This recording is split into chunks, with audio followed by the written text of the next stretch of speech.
Donald Trump came to the Detroit Economic Club and stood there in front of the Ford Motor executives and said, if you close these factories as you're planning to do in Detroit and build them in Mexico, I'm going to put a 35% tariff on those cars when you send them back, and nobody's going to buy them. It was an amazing thing to see. No politician, Republican or Democrat, had ever said anything like that to these executives.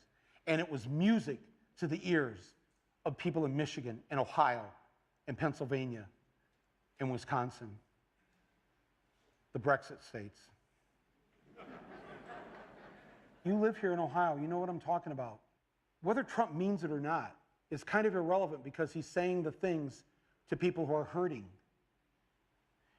And it's why every beaten down, nameless, forgotten working stiff who used to be part of what was called the middle class loves Trump. He is the human Molotov cocktail that they've been waiting for. The human hand grenade that they can legally throw into the system that stole their lives from them.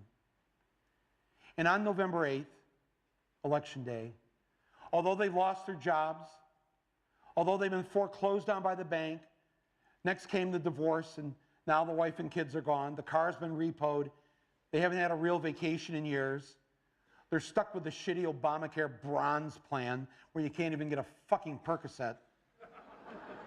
They've essentially lost everything they had, except one thing. The one thing that doesn't cost them a cent and is guaranteed to them by the American Constitution, the right to vote. They might be penniless, they might be homeless, they might be fucked over and fucked up. It doesn't matter because it's equalized on that day. A millionaire has the same number of votes as the person without a job. One. And there's more of the former middle class than there are in the millionaire class.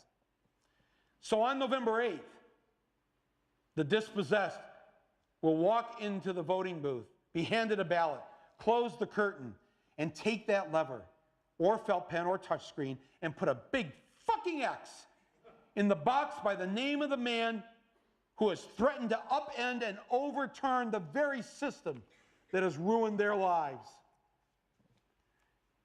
Donald J. Trump.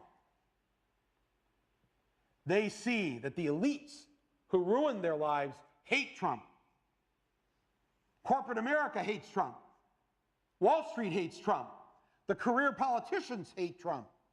The media hates Trump after they loved him and created him and now hate him. Thank you, media.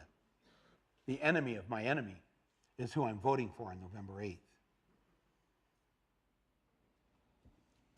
Yes, on November 8th, you, Joe Blow, Steve Blow, Bob Blow, Billy Bob Blow, all the blows get to go and blow up the whole goddamn system because it's your right. Trump's election is going to be the biggest fuck you ever recorded in human history. And it will feel good.